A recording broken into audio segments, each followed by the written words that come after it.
ஒரு வழியா பிரேமலதா நினைச்சத முடிச்சுட்டாங்க. ரெட்டை இலக்கத்துல தொகுதி வேணுங்கிறத சாதிச்சுட்டுதா பிரேமலதா ஒரே குஷி ஆயிட்டாங்க. லேட்டா வந்தாலும் லேட்டஸ்டா வந்தோன்னு பிரேமலதா பஞ்ச் டைலாக் எல்லாம் பேசியிருக்காங்க. வர 27ஆம் தேதி வேட்பாளர்களை அறிவிக்கிறதாவும் சொல்லியிருக்காங்க. திமுக கூட்டணியில 2வது பெரிய கட்சினா சும்மாவா? தேசிய முற்போக்கு திராவிட கழகத்திற்கு 10 சட்டமன்ற தொகுதிகள் இன்று உறுதி செய்யப்பட்டுள்ளது.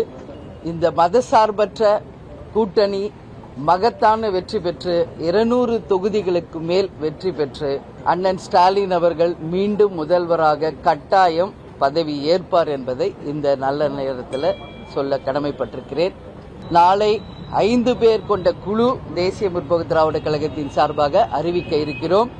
அந்த 5 பேர் கொண்ட குழு நாளைக்கே அழைக்க இருக்காங்க. எந்தெந்த கட்சிக்கு எந்தெந்த தொகுதிகள் என்பது நாளையும் நாளை மறுநாளும் இறுதி செய்யப்பட்டு 27ஆம் தேதி அனைத்து வேட்பாளர்கள் பட்டியலும் வெளியிடப்பட்டு 1ஆம் தேதி தமிழ்நாடு முழுக்க வேட்புமனு தாக்கல் செய்ய இருக்கிறாங்க. நினைச்சத நடத்திட்டோம் அப்படின்ற குஷியில பிரேமலதா இருக்காங்க. இப்ப நம்ம விசிகா பக்கம் வரும். தமிழ்நாடு புதுச்சேரி தேர்தல்ல திமுக அதிமுக கூட்டணியில தொகுதிகள் ஒதுக்குற வேலைய ஒரு வழியா முடிச்சுட்டாங்கன்னு தான் சொல்லணும். எனக்கு அத்தனை தொகுதி வேணும், இத்தனை தொகுதி வேணும்னு சவுண்ட் விட்டுக்கிட்டு இருந்த விசிகா 8 தொகுதிகளை வாங்கிட்டு செட்டில் ஆயிட்டாங்க. திமுக கூட்டணியில விடுதலை சிறுத்தைகள் கட்சிக்கு 8 தொகுதிகளை ஒதுக்கி கையெழுத்தாயிருச்சு. முதலமைச்சர் ஸ்டாலின், விசிக தலைவர் திருமாவளவன் முன்னிலையில இதுக்கான ஒப்பந்தம் எல்லாம் கையெழுத்தாயிடுச்சு. விடுதலை சிறுத்தைகள் கட்சி போட்டியிடுற 8 தொகுதிகள்ல 6 தனி தொகுதிகள் அப்படின்னோ 2 பொது தொகுதிகள் ஒதுக்குறதா முடிவு பண்ணிட்டாங்க.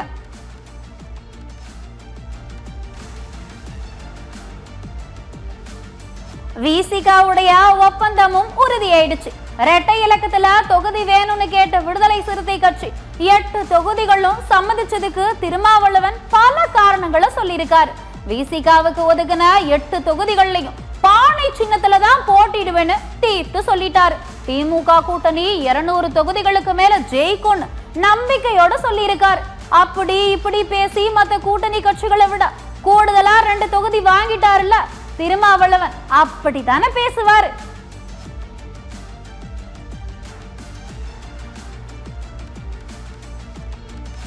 எட்டு தொகுதிகளில் இன்றைக்கு கையெழுத்திட்டு இருக்கிறோம்.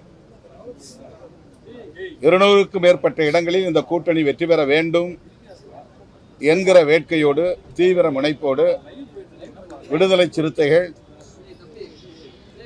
தேர்தல் பணிகளை முன்னெடுப்போம். தமிழ்நாட்டு மக்களின் பேராதரவோடு இந்த கூட்டணி மாபெரும் வெற்றி பெறும். 1-2 தொகுதிகளுக்காக முரண்பட்டு கூட்டணிக்குள்ளே சலசலப்பை உருவாக்கி வெற்றிக்கான வாய்ப்புகளை நாம் சேதப்படுத்திவிடக் கூடாது என்கிற பொறுப்புணர்வோடு தான் இந்த நிலைப்பாட்டை நாங்கள் எடுத்திருக்கிறோம். இதில் எங்களுக்கு மனநிறைவு உள்ளது. ஒரு வழியா தம் கட்டி பேசி 8 தொகுதிகளை திருமாவளவன் வாங்கிட்டார். இப்ப நம்ம கமல்ஹாசன் பக்கம் வருவோம். திமுக கூட்டணியில இருக்கிற மக்கள் நீதி மய்யம் தேர்தல்ல போட்டியிடலன்னு அந்த கட்சியோட தலைவர் கமல்ஹாசன் அதிரடியா அறிவிச்சிட்டாரு. மக்கள் நீதி மையத்துக்கு திமுக கூட்டணியில 2 தொகுதி ஒதுக்குறதா தகவல் பரவிட்டு இருந்துச்சு. அண்ணா அறிவாலயத்துக்கு கமல் வந்ததும் கூட்டணி ஒப்பந்தத்துல தான் கையெழுத்து போட போறாருன்னு எல்லாருமே நினைச்சாங்க.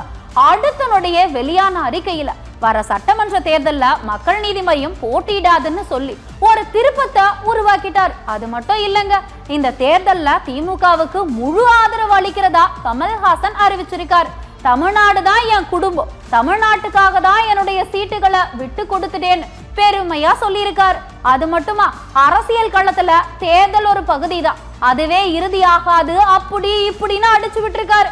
கமல்ஹாசன் அவர் பாணியில பதிவெல்லாம் பண்ணியிருக்காரு. பங்கு கேட்கறது நல்ல சகோதரனுக்கு அடையாளம் கிடையாதுன்னு குறிப்பிட்டிருக்கிற கமல் தன்னோட மனசுல நினைக்கிறதையும் சொல்லி இருக்கார். உதயசூரியன் சின்னத்துல போட்டியிடணுங்கிற நிபந்தனைய ஏத்துக்க முடியாதுன்னு நறுக்குன்னு பதிவு பண்ணிட்டாரு. சினிமாவில்தான் திருப்பம் ஏற்படுத்துவாங்க.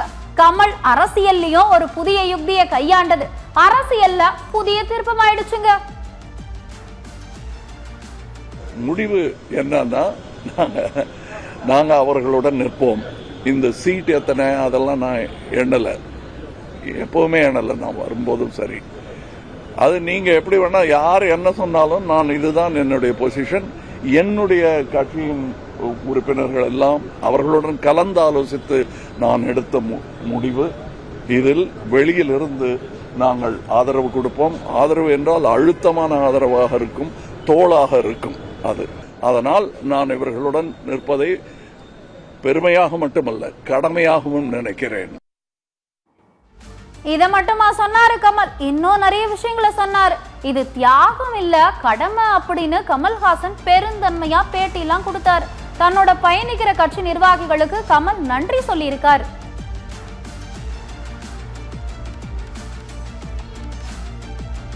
ஒரு கட்சி அப்படின்னாலே தேர்தல்ல போட்டியிடணும், அப்பதான் அந்த கட்சிக்கும் அழகு, அதுக்கும் வளர்ச்சி.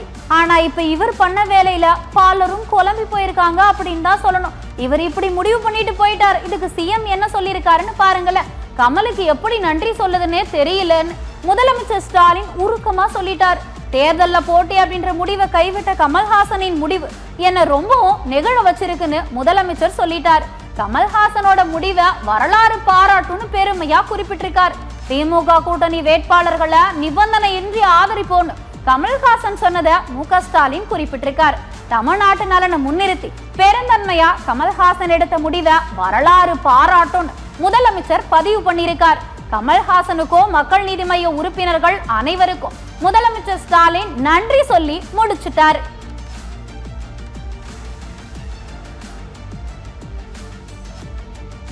கமல்ஹாசன் தேர்தல்ல போட்டியிடலன்னு எடுத்த முடிவு திமுகவினுடைய 2.5 கோடி தொண்டர்கள் சார்பா நன்றின்னு திமுக அமைப்பு செயலாளர் RS பாரதி நன்றி சொல்லியிருக்காரு. கமல்ஹாசன் அவர்களுக்கு திராவிட முன்னேற்ற கழகத்தின் சார்பில் எங்களுடைய நன்றியினை மனப்பூர்வமாக நான் மட்டுமல்ல, திராவிட முன்னேற்ற கழகத்தில் இருக்கிற 2 கோடி தொண்டர்களும் இன்றைக்கு அவருடைய பெருந்தன்மைக்கும் திமுகவுடைய கடைசி தொண்டனிலிருந்து மூத்த தலைவருடைய அனைவரின் சார்பிலும் என் நன்றியை தெரிவித்துக் கொள்கிறேன்.